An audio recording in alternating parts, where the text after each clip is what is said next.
Bueno, muy buenas tardes para todos. Para mí siempre es motivo de gran placer presentar a mis residentes de cuidado intensivo. En esta oportunidad, la doctora Stephanie Flores nos va a hablar de riñón de sepsis. Stephanie es residente de primer año del programa de cuidado intensivo de la Universidad de La Sabana y sé que ha trabajado intensamente en el tema y nos trae una presentación bastante buena. Muchas gracias y adelante, Steffi. Bueno, buenas tardes para todos. Entonces, al profe Fernández, gracias pues, por la presentación. Vamos a dar inicio a la revisión que nos trae a todos al día de hoy, que es riñón en sepsis. Este es el contenido que tenemos preparado para hoy y vamos a empezar pues inicialmente por generalidades y bases fisiopatológicas. Recordemos entonces que la sepsis es la causa más común de lesión renal aguda en pacientes críticamente enfermos, siendo importante destacar que el desarrollo de AKI en el contexto de sepsis aumenta el riesgo de muerte intrahospitalaria entre 6 a 8 veces y entre las personas que sobreviven aumenta pues también sustancialmente el riesgo de progresión a enfermedad renal crónica. Digamos que los mecanismos por los cuales la sepsis llega a causar AKI no se comprenden completamente y cada vez se sigue evolucionando y estudiando en el tema. Y esto ha hecho pues que todavía la terapia actual que nosotros tenemos a la mano para tratar a estos pacientes específicamente en AKI por sepsis, pues sigue siendo bastante inespecífico. Cada vez tenemos más evidencia y ese cuerpo de evidencia sugiere que al menos en una proporción de los pacientes, la AKI puede ocurrir en ausencia de signos evidentes de hipoperfusión, lo que sugiere que hay otros mecanismos que pudieran estar en juego, como son las respuestas celulares inmunológicas, los fenómenos de hiperinflamación y la alteración de la microcirculación. A propósito de la microcirculación a nivel renal, debemos mencionar que la microcirculación renal es compleja y juega un papel súper importante en el suministro de oxígeno al riñón, asegurando la filtración de plasma, el intercambio de electrolitos y la reabsorción de agua. La microcirculación renal involucra dos grandes sistemas, el sistema capilar glomerular y el sistema peritubular. El sistema capilar glomerular, pues valga la redundancia, está dentro del glomérulo y es responsable de la filtración glomerular, que va a ser impulsada por la presión de filtración y la presión hidrostática dentro de la cápsula de Bowman. Este sistema capilar glomerular va a terminar en la arteriola eferente, que es esta de acá, y a partir de allí va a emerger el sistema o el lecho capilar peritubular, que digamos va a rodear pues obviamente a todos los túbulos y en la médula se convierte en la vasa recta, que va a ser digamos la implicada en crear el sistema de intercambio en contracorriente junto con el asa de Henle que está pues en posición paralela. Con respecto a las vías potenciales que desencadenan la AKI por sepsis, digamos que la patogenia es muy compleja y los mecanismos intrarrenales que producen este trastorno aún no están dilucidados completamente. Recordemos que la sepsis se caracteriza por una liberación excesiva de mediadores inflamatorios, de óxido nítrico, de leucocitos activados, cuyos efectos culminan en vasodilatación periférica, en aumento de la permeabilidad vascular e hipovolemia. Digamos que antes se consideraba que la AKI séptica era una enfermedad de la macrocirculación renal,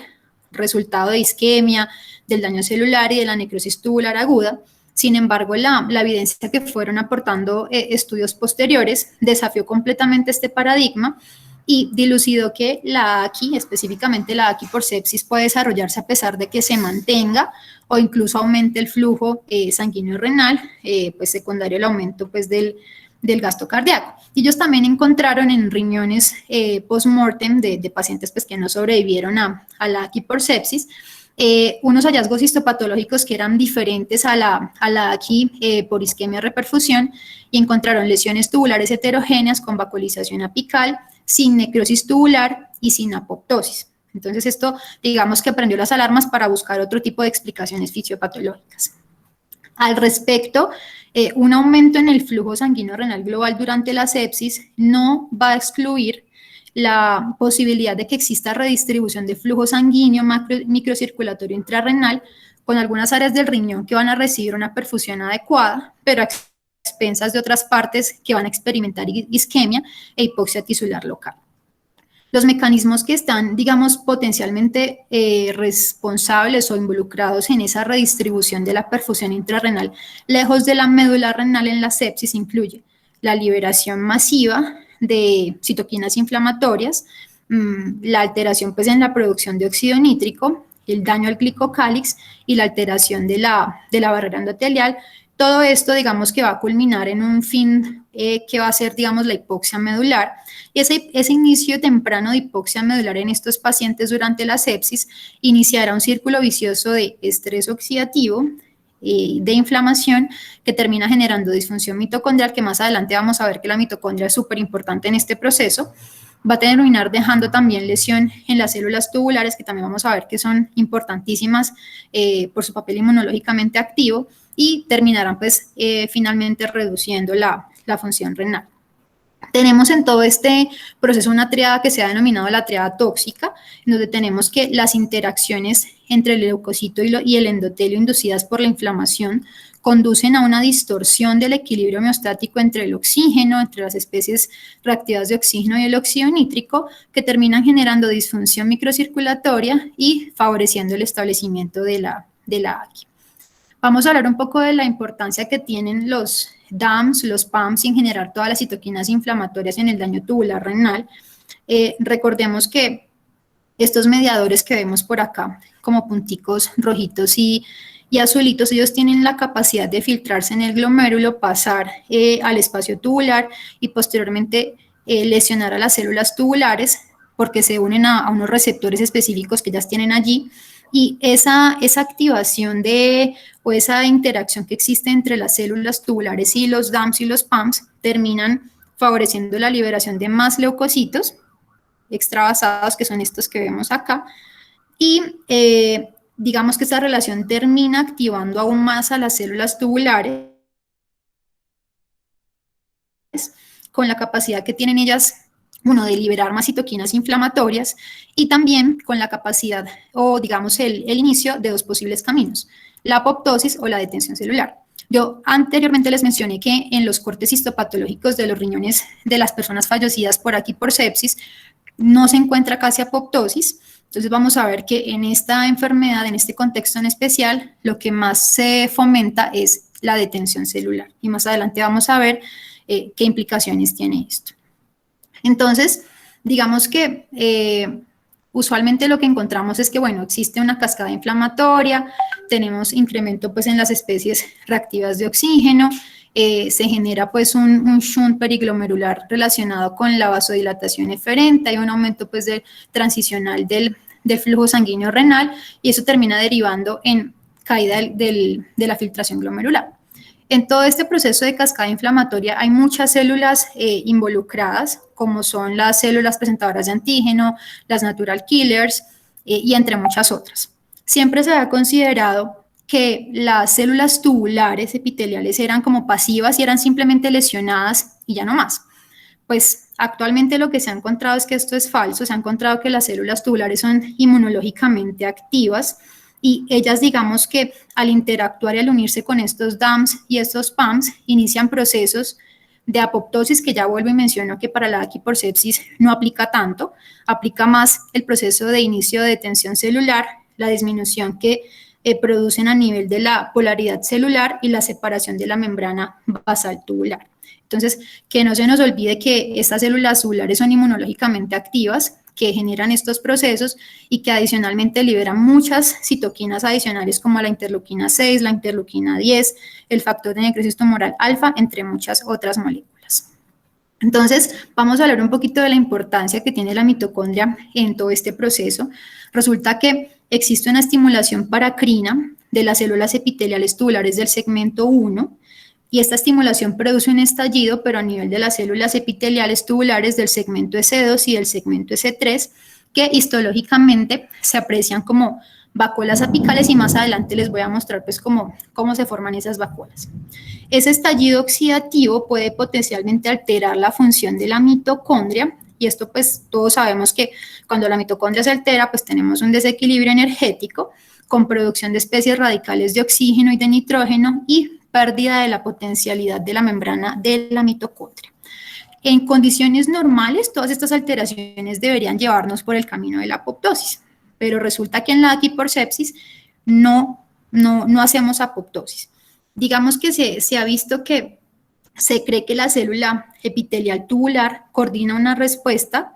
a esa señal de peligro, a ese estallido, que evita desencadenar la apoptosis y permite que la célula sobreviva al menos durante un periodo de tiempo ilimitado. Esta respuesta va a ser totalmente dirigida por la mitocondria y se centra en 3 vías importantes que, digamos, tienen un objetivo primordial y es regular el metabolismo energético. La primera vía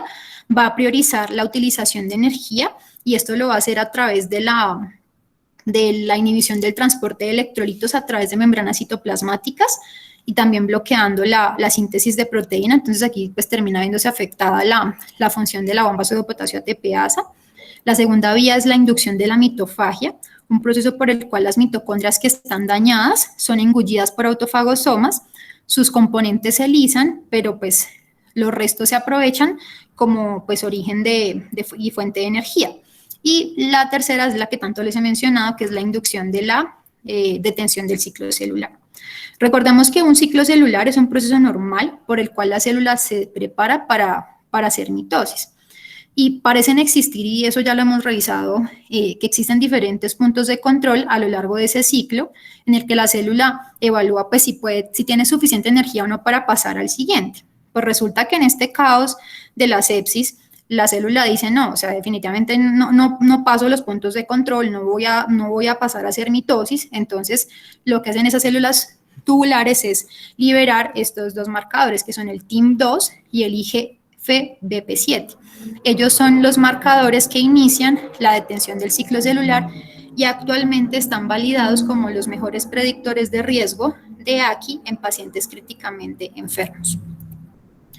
Entonces, todo esto que les he hablado, todo el papel que tienen los mediadores proinflamatorios, el óxido nítrico, las especies reactivas de oxígeno, el shunt precapilar, el daño al glicocálix, la disfunción de la barrera endotelial, terminarán pues generando alteraciones a nivel de la microcirculación renal y vamos a ver un poquito eso cómo se presenta. Resulta que ocurre un incremento significativo en la heterogeneidad del flujo, así como un aumento en la proporción de capilares que tienen un flujo lento o detenido, que es este cambio que vemos acá, que tenemos como unas bolitas y acá empezó como a aclararse. Eso se define en la gráfica pues como el cambio de las características del flujo. Estas áreas de flujo peritubular lento aumentan el tiempo de tránsito de los leucocitos activados, que son estos de acá. Entonces, al darles más tiempo a ellos allí en contacto con el endotelio, pues tienen más posibilidad de liberar más citoquinas, y esto digamos que prepara el escenario ideal para la amplificación de la señal de peligro, que es esta que vemos acá, en donde digamos estas áreas van a estar expuestas a estrés oxidativo. Adicionalmente tenemos que existen, por ejemplo, en la sepsis, sobre todo por gram negativos, los lipopolisacáridos pueden pasar sin ningún problema y pues interactuar con las células tubulares a través de los toll-like receptors tipo 4 y pasar y hacer endocitosis, y junto con los DAMs y los PAMs formar la famosa vacuolesización apical, que era lo que les decía, se observa en las biopsias pues, de los pacientes con AKI por sepsis. Se ha demostrado entonces que ese evento lo que hace es favorecer una explosión oxidativa, pero no en las células del segmento S1, sino en las células del segmento S2. Y eso se explica porque resulta que las células del segmento S1 tienen la capacidad de expresar hematoxigenasa y SIRT1, que son unas moléculas que son protectoras contra el daño oxidativo. Entonces, estas liberan esas moléculas y le envían pues, el problema del estrés oxidativo a las células tubulares del segmento S2, S3. Adicionalmente, se ha visto que estos segmentos de acá tienen más receptores para factor de necrosis tumoral alfa. Entonces, se cree que estas células del segmento S1 tienen la capacidad a través de señalización paracrina, mandar pues obviamente todo el problema para este lado. Ellas quedan indemnes, pero pues tenemos lesión de estrés oxidativo a nivel de estos otros segmentos. Todo esto entonces terminará en alguna medida, en algún momento, generando hipoxia medular. Lo que ha sido complejo ha sido es predecir las consecuencias de la distribución alterada del flujo sanguíneo intrarenal en la sepsis. Y eso lo mencionamos porque esto que yo les he contado ocurre en la primera o en las primeras 2 horas de estar en contacto con el proceso séptico. Y nosotros en realidad los cambios en gasto urinario, en niveles séricos de creatinina los vemos mucho más tardíamente. Entonces, algunos se preguntan, oye, o sea, ¿por qué algunos pacientes hacen aquí subclínica y tienen todo este proceso biomolecular tan complejo? Y por qué otros sí alcanzan a hacer todo ya la expresión clínica y todo el deterioro. Lo que se, digamos, enuncia es que la disposición anatómica vascular única que tiene el riñón facilita la derivación arteriovenosa de oxígeno, sea de forma difusiva o de forma convectiva. Esta disposición posiblemente sirva para mantener una PO2 renal estable en presencia pues, de un flujo sanguíneo renal variable, pero pues eso obviamente tendrá en cada individuo pues como unos puntos de autorregulación límite y sin embargo, digamos, ante intensificación del shunt podemos tener caídas de esa PO2 en el tejido medular, lo que en algún momento va a generar algo de hipoxia tubular en los pacientes. Adicionalmente, una reducción en la efectividad del shunt también puede causar daño renal a través de una vía mediada por especies reactivas de oxígeno. Entonces, de cualquier manera, es probable que una alteración del delicado equilibrio de oxígeno intrarrenal contribuya al desarrollo de disfunción renal en sepsis y choque séptico, aunque es cierto que se necesitan más estudios in vitro e in vivo para dilucidar un poquito mejor pues, cómo son los mecanismos. Vamos a hablar un poquito de la relación que existe entre la filtración glomerular y el flujo sanguíneo renal. Recordemos que durante las primeras fases de la sepsis tenemos ese fenómeno de circulación hiperdinámica con una elevación del flujo sanguíneo renal que termina generando o produciendo que, digamos, prime la vasodilatación de la arteriola eferente sobre la aferente y esto, pues, digamos que produce una disminución en la presión hidrostática glomerular y, por ende, pues, una caída de la tasa de filtración glomerular. Existe también una relación directa entre la hipoxia medular y el fallo en la filtración, en donde la hipoxia medular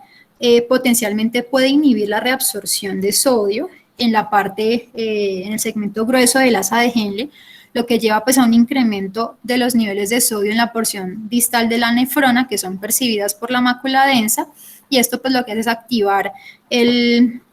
mecanismo de feedback tubuloglomerular y termina generando constricción arteriolar, pero esta vez aferente, con un resultado final que es la caída de la función y de la tasa de filtración glomerular.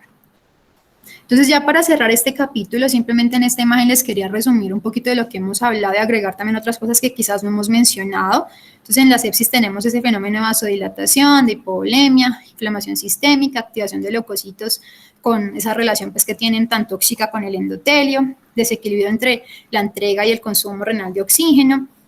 que termina generando pues, mayor producción de especies reactivas de oxígeno, de especies reactivas de nitrógeno, desequilibrio energético, disfunción mitocondrial, detención del ciclo celular, degradación del glicocálix, a nivel endotelial, el fenómeno del aumento del shear stress, que son esas fuerzas tangenciales sobre el endotelio que terminan deformándolo y pues afectando su función, y pues todo esto impacta en la alteración de la microcirculación renal con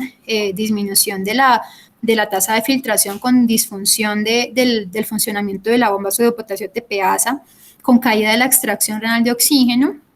y expresándose pues con daño tubular y endotelial a nivel renal. Vamos a pasar ya pues al otro módulo que es evaluación y tratamiento.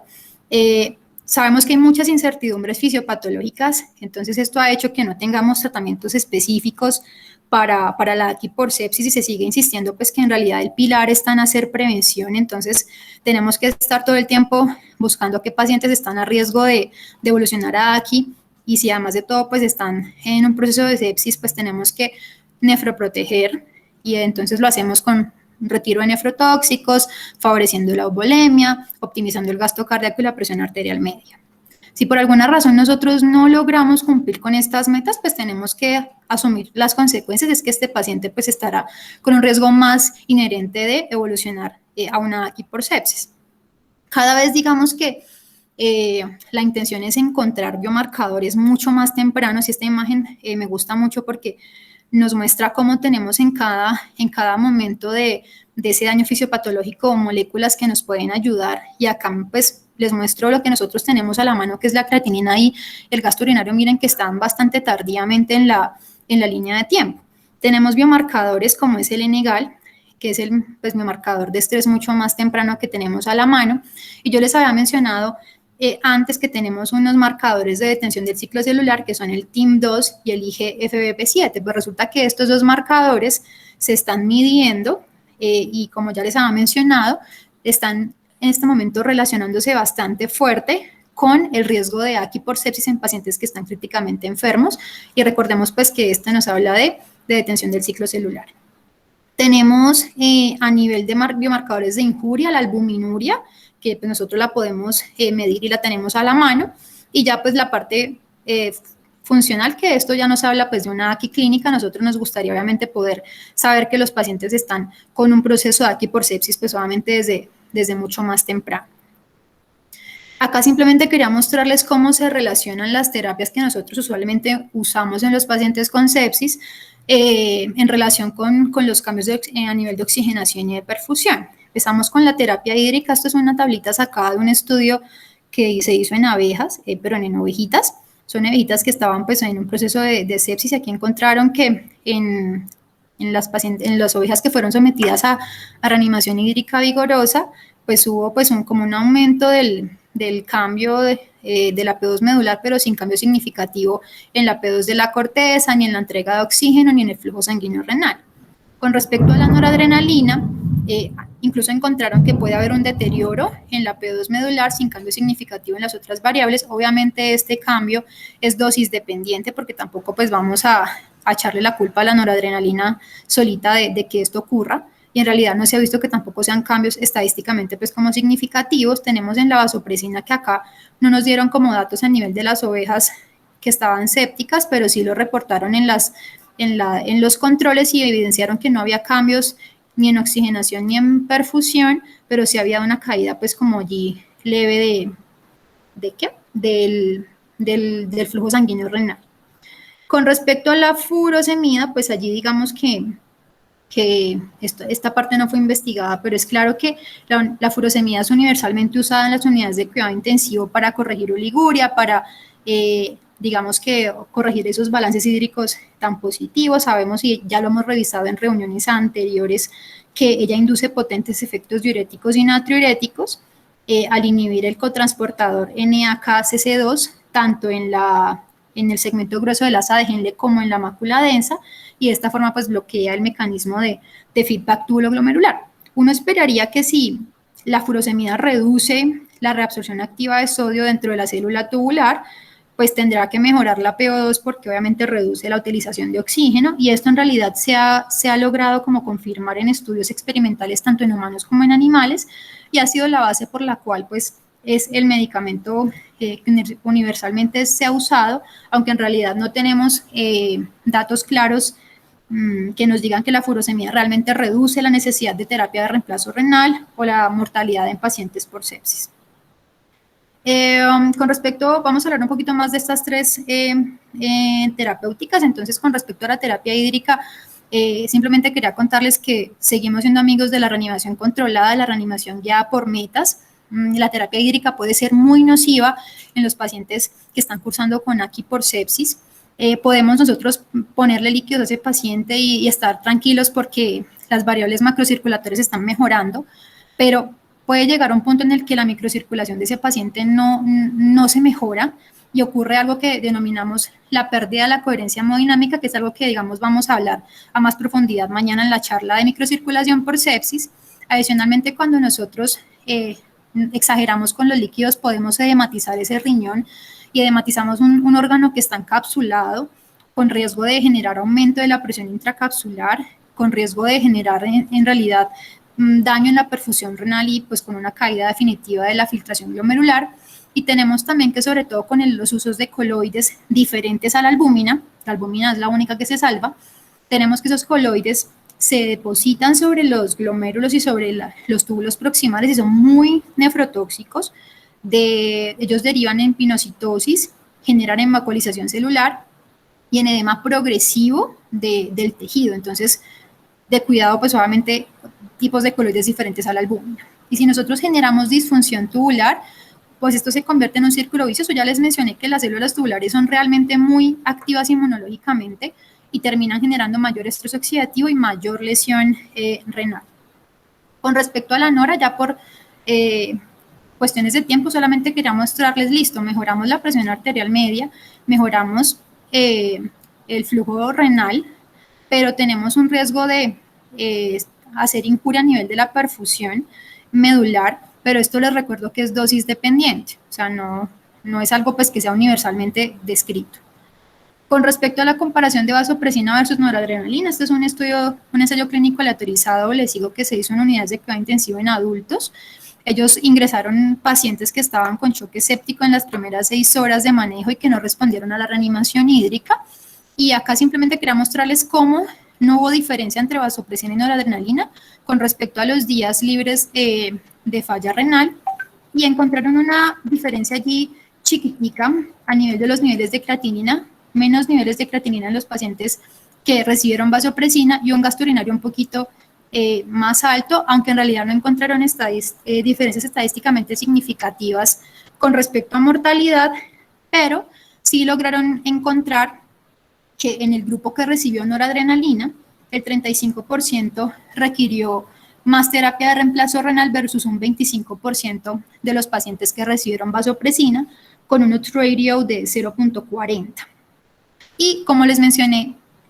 allí por los laditos de la terapia de reemplazo renal, simplemente quería recordarles que la mayoría de las moléculas responsables de la sepsis son solubles en agua y caen en la categoría de peso medio molecular, que son aquellas que pesan entre 5 y 50 kilodaltons, y teóricamente ellas podrían ser eliminadas por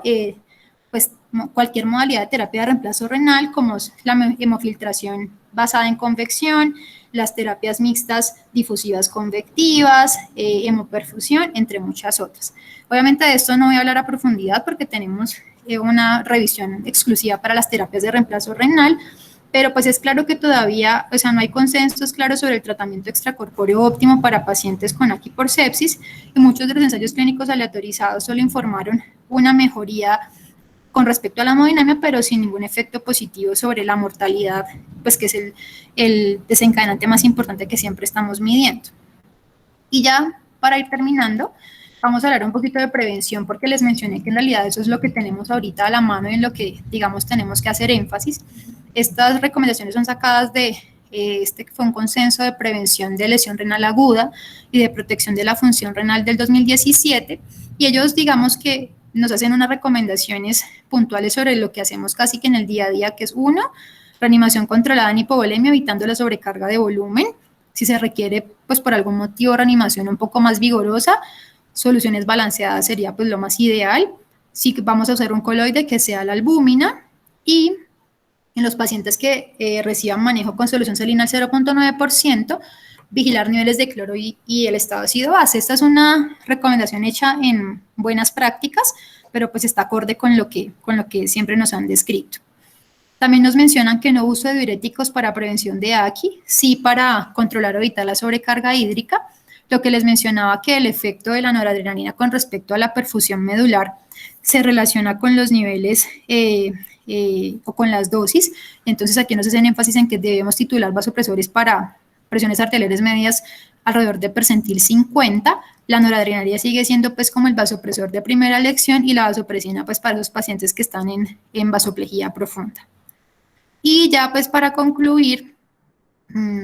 debemos mencionar que la AQI inducida por sepsis es el tipo de AQI más común en la UCI, que su fisiopatología es compleja, que corresponde, digamos, a un fenómeno funcional con un shunt microvascular, estrés de células tubulares que se nos debe quedar grabado en la cabeza, que son súper importantes porque son inmunológicamente activas, que para el diagnóstico, pues lo que tenemos a la mano nosotros es el gasto urinario, la tasa de filtración y la creatinina sérica, que nos gustaría mucho, pues, poder hacer uso de los nuevos biomarcadores, pero pues por temas administrativos y económicos no es tan sencillo, y que la prevención sigue siendo el pilar de lo que debemos buscar en el día a día en relación con lo que es hacer un adecuado tratamiento de la sepsis, haciendo pues uso de la guía y de lo que nos dice el bundle de sepsis, y reanimación hídrica temprana y pues guiada por metas.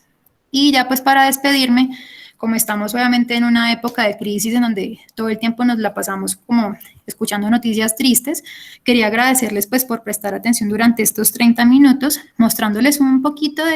de los muchísimos paisajes que nosotros tenemos aquí en nuestro país, como son los paisajes de San Andrés, Caño Cristales, Guatapé y el Pilón de Azúcar en La Guajira. Y ya. Stephanie, muchísimas gracias. Muy bueno.